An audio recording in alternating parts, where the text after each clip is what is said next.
Još jednom dobroveče i dobrodošli na prvo veče ovogodišnje manifestacije Ćirilična baština. Čast nam je i zadovoljstvo da ugostimo izuzetnog književnika i akademika, gospodina Mira Vuksanovića.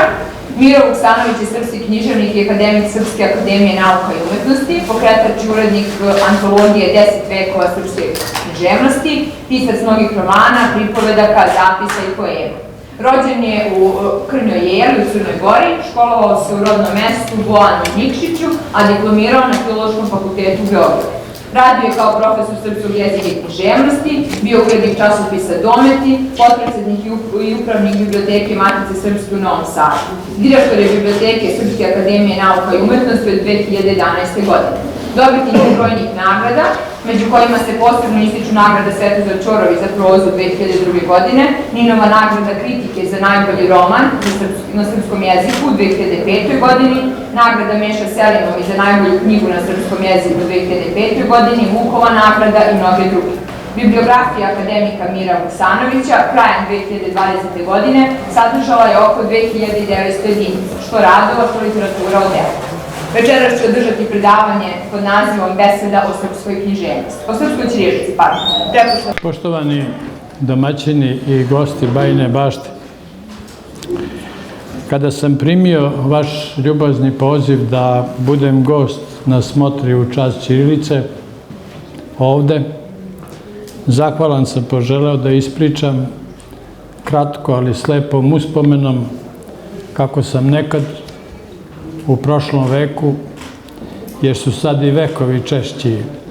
kamoli dani i godine, dok sam bio student,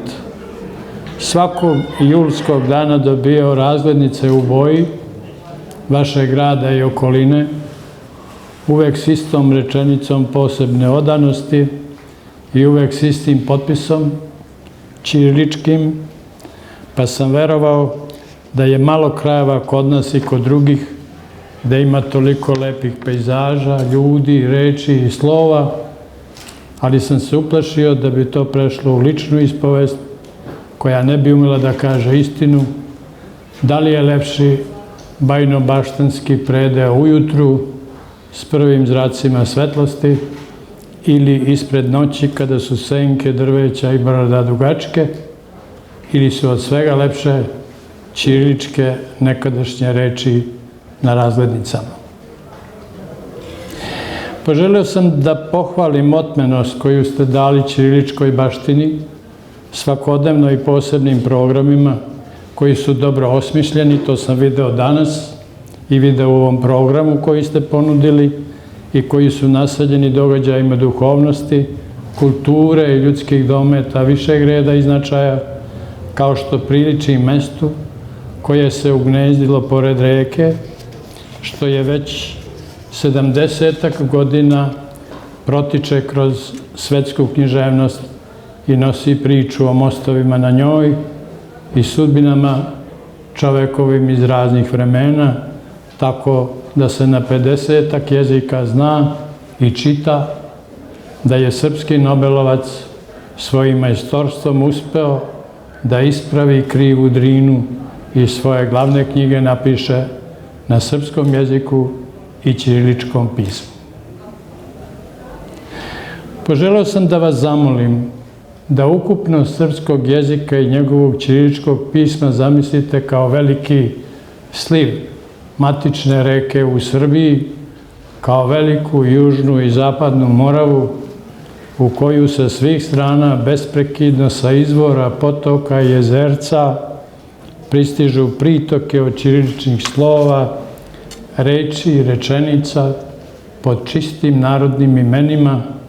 Moravica, Đetinja, Skrapeš, Bjelica, Kamenica, Čemernica, Ibar, Tovarnica i Gruža, Nišava, Bistrica, Kalimanka, Jablanica, Veternica, Pusta reka, Toplica, Vrla, Vlasina, Džepska, Predejanska i Kozaračka reka, Jasenica, Crnica, Ravanica, Resava i Resavica, Lugomir, Rosanica, Lepenica, Ralja, Rača, Jovanovačka i Kalenička reka, pa zamislite odjednom koliko je u njihovom slivu srpskih reči izgovoreno otkad se tamo tako maternji jezik naziva, koliko je ćiriličkih slova, kovrđavih i malih, kudravih, otegnutih, izbijenih, svakakvih, upisano u sentencije, ugovore, poruke, testamente, u pisma vojnicima na stažu i na frontu, đacima, studentima, svima koji su od kuća nekud otišli da rade drugčije i drugčije govore, koliko je suza pokvasilo papire sa ćirilicom, koja je, kao Moravska reka, umrežila celu središnju Srbiju i njenu Šumadiju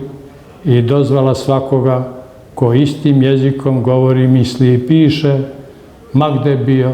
nekad i sad. I poželeo sam da se poveravamo ovde,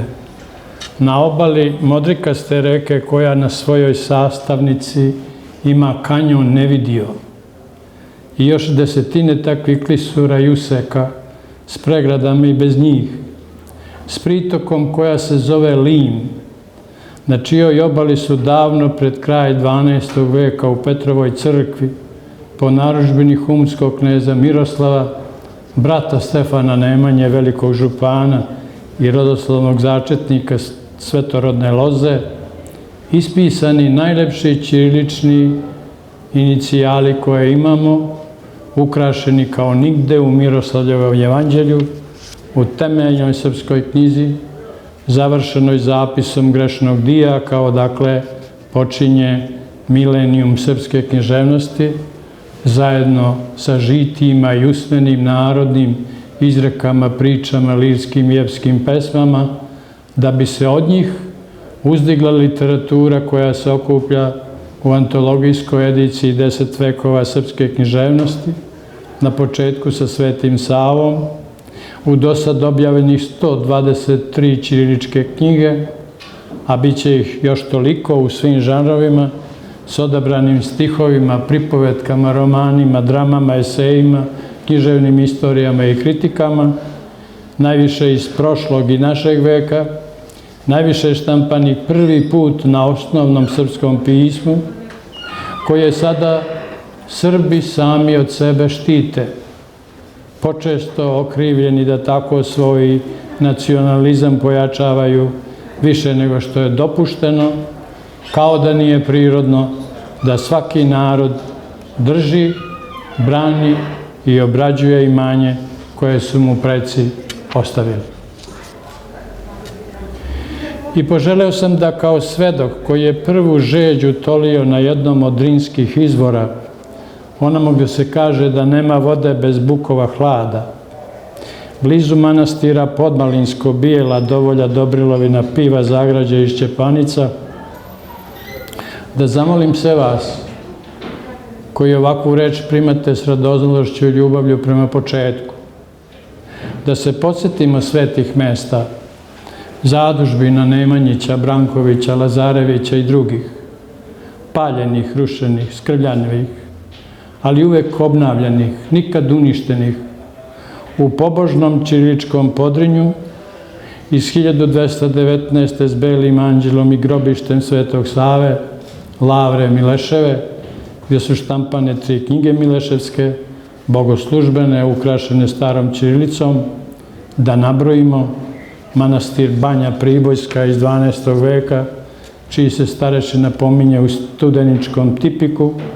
Dobrun ili Kruševo s portretima kraljevske porodice, Lomnica sa zapisom o ktitorima koji su se zvali Smireni Genadije i Smireni Akakije, Mažić ili Orahovica, Paprača na izvoru reke Spreče, Petkovica i Čokešina pod Cerom, Zvornička Tavna, Zlatiborski uvac i Jadarska Tronoša gde je romonah Josif napisao poznati rodoslov, Radovašnica u kojoj je monah Luka 1541. prepisao po njoj nazvano Evanđelje, manastir Rujno gde je monah Teodosije osnovao štampariju 1537. i štampao 4 evanđelje, tek sagrađeni Soko grad vladike Lavrentija s imenom svetog Nikolaja, čije knjige se sve češće umnožavaju i čitaju. Manastir Rača, zadužbina mladog kraljevića Dragutina, praunuka Nemanjina, središte prepisivačke škole, odakle su u velikoj seobi Arsenija Čarnojevića do Sent Andreje, Komorana i Đura stigli Kiprijan, Jerotej, Venclović i drugi, poznati kao pisci, kao pesnici od kojih imamo i ove stihove. Pero se pobi, iznemože, list opada, starost dostiže. Koji su na dar dobili Fruškogorski manastir. Pa vas opet pozivam da ponavljamo istinu, da u svim manastirima Podrinja, ovako ovlašno pomenutim, na freskama i zidovima, kao i u svim starim srpskim pravoslavnim hramovima, u Svetogorskom Hilandaru i Studenici s kraja 12. veka, u Sedmovratoj Žiči, zadužbini prvog srpskog kralja i sedištu prvog arhijepiskopa, u grupi crkava Pećke patrijaršije, koju narod zove Pećaršija, gde je bilo sedišta i mauzolej srpskih arhijepiskopa i patrijarha koji se tamo i danas krunišu, gde danas dolaze u pratnji tuđe vojske, u opkoljenim visokim dečanima, u opevanoj Gračanici kralja Milutina, najvećeg srpskog zadužbinara, u Banjskoj, Deviču i stotinama kosovsko-metohijskih crkava, kojima su na mnogo mesta albanskom rukom lomljeni krstovi, svuda, dakle, na freskama i zidovima, ćirilica je ostavila dokaze čiji su likovi na živopisu i šta se važno tamo nekad dešavalo, što jesu prvorazredni istorijski izvori koji obično počinju rečima da se zna. Poželeo sam da izdvojim, i to s krupnim razlozima i za pamćenje, da je pod Tarom Rača u kraj Drine bila najsigurnije mesto u okupaciji i spaljivanju hrama i u Drugom svjetskom ratu, uprkos tome i ludu vremenu za Miroslijevo evanđelje, za znamenitu srpsku rukopisnu knjigu. I da je Rača po tome i drugim zaslugama u našoj svesti simbol pobune i večnosti, kao što je takvo mesto Sopotnica i u njoj crkva Svetog Georgija, gde je monah Ljubavić na tragu obodske štamparije Đuđa Crnojevića u Crnoj Gori, gde je 4. januara 1494. završeno štampanje prve ćiriličke južnoslovenske knjige. I pod majstorskom upravom Božidara Vukovića Podgoričanina, na čijem grobu kraj Skadarskog jezera piše da je bio prvi srpski štampar, što današnje crnogorsko čitanje istorije osporava, a ne zna da tako spori svoj koren i svoj rast. A ta isti Božidar Vuković, osnivač i vlasnik poznate ćiriličke štamparije u Veneciji, uputio je Božidara Goraždanina i narečenog Ljubavića da u Sopotnici, kraj Goražda i Drine, osnuju 1519. štampariju i u njoj srpskom redakcijom štampaju 3 bogoslužbene knjige, prve tako objavljene knjige na teritoriji današnje Republike Srpske, pa se ovako, kao što čujete, s početnim podacima okupljaju u Drinskom slivu ćirilička slova iz svih srpskih zemalja, današnjih i zajedničkih s drugim narodima. Poželeo sam da zajedno opet odemo na ćirilički izvor, što je trebalo možda da uradim na početku, ali za takav poziv je uvek pravi čas. Da kažemo kako je Sveti Sava u žitiju svog oca Svetog Simeona Mirotočivog, u Karajskom tipiku, u Studeničkom tipiku, pa u crkvenom i građanskom zakonopravilu, toj velikoj knjizi srpske kulture. U pismu, gde narodnim jezikom opisuje poklonjenje Hristovom grobu i nabraja male svetinje što ih je namenio kao dar igumanu Studenice Spiridonu. Svuda je prvi srpski arhijepiskop i svetitelj, prvi književnik i pravni pisac, svoje rečenice ukrašavao ćirilicom i svako njeno slovo blagoslovio, da ne bismo zaboravili koje pismo je naše i da smo ga davno dobili i dugo pazili prirodnim načinom, kao svoje i za nas, uvek i svuda gde se srpskim jezikom govori i misli. I poželeo sam još da obnovimo prosvetiteljsko gradivo, da ne smetnemo s uma kako su Srbi, najpre u manastirima, potom u školama i bogoslovijama, u 18. veku u školi za učitelje, Somborskoj pa Sentandrejskoj, u prvoj gimnaziji u Sremskim Karlovcima, potom u Novom Sadu i redom, u liceju Kragujevačkom i Velikoj školi Beogradskoj, u čitalištima i drugim ustanovama učili ćirilicu u različitim oblicima njenih slova i pomoćnih znakova dugo, sve do 19. veka u prvom njegovom delu, kada je Vuk Karadžić, nekadašnji đak manastira Tronoša, reformisao srpski jezik, za osnovu književnog jezika uzeo govor istočno-hercegovački, koji se danas izgubio u 4 imena istog opolitičenog jezika. Sastavio srpski rječnik, prvu knjigu naše novije književnosti, preveo Sveto pismo, napisao gramatiku, objavio antologije narodne književnosti i ujednačio srpsku ćirilicu na jedinstven način, za svaki glas njegov znak od A do Š, kako nije niko, ni u ćirilici ni u latinici,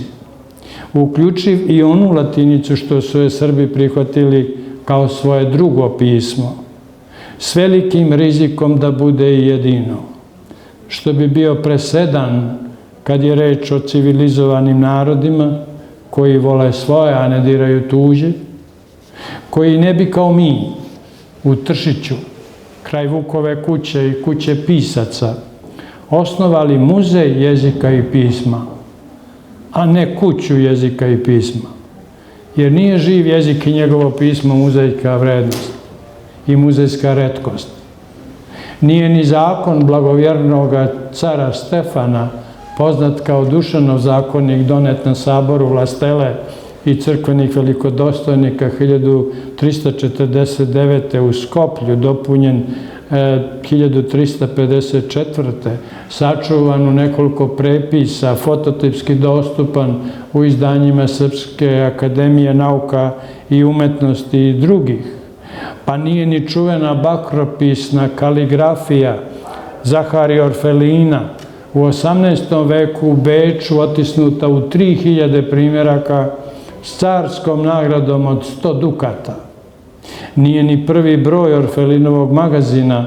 iz 1768. prvog srpskog časopisa, ni letopis Matice Srpske, najstariji živi srpski i evropski časopis koji kroz 3 godine slavi 2 veka izlaženja,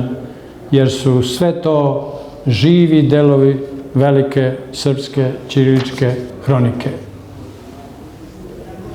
Poželeo sam dakle da sastavim ovakav prilog, svečan u činjenicama, duboko pominjanim godinama, omeđašen metaforičkim nazivima i imenima zaslužnih, sve tako u slavu ćirilice, što je pravi razlog, poželjan da bude povećavan i učestan, ali i u odbranu ćirilice, jer bi trebalo jasno reći, ako to može bilo kome biti jasno, kako je došlo da Srbi zapostave pismo na kojem su se davno opismenili i ušli u učene evropske narode, po kojem su se pročuli, kojim se služe u književnosti i drugim oblastima duha, i to dugo, čita milenijum, koji su na ćiriličkom pismu dobili sve najbolje što imaju u svojoj kulturi, prosveti, u duhovnoj istoriji, u rukopisima i knjigama na svetim mestima, u hramovima, u arhivskim spisima, u pisanim tragovima koji su i neprebrojeni i neprebrojivi. Pa sam zgusnuto i u jednorečeničkim odeljcima, kao što slušate, da bi što više stalo u malo vremena, takvim povodima sam tražio simbolične primere za opomenu šta doista imamo u svom nasleđu, ali bi trebalo isto tako u primjerima naći kako se prema takvom dobru odnosimo i od koga bi trebalo tome da se učimo. Poželio sam na malo čas rečenom tragu, na mestu, dakle ovde gde otvaramo smotru u čast ćirilice, gde smo otvorili takvu smotru, da ispričam deo istorije pisaće mašine, čija je proizvodnja obustavljena 2017. godine u Indiji, a koju su engleski izumitelji pokušavali da naprave u 18. veku, pa je početkom 19. veka prvo pismo na pisaćoj mašini sastavljeno za groficu Turiji, pa su kasnije pisaću mašinu zvali klavir koji piše, ili je slušali kao udare malih čekića po sistemu muzičkog čembala. U Tirolu je gradili uglavnom od drveta, da bi sveštenik, lekar i fizičar Hansen napravio kuglu koja piše sa 50 slova 1865. Pa nekoliko godina kasnije usavršena i industrijski proizvođena u nizovima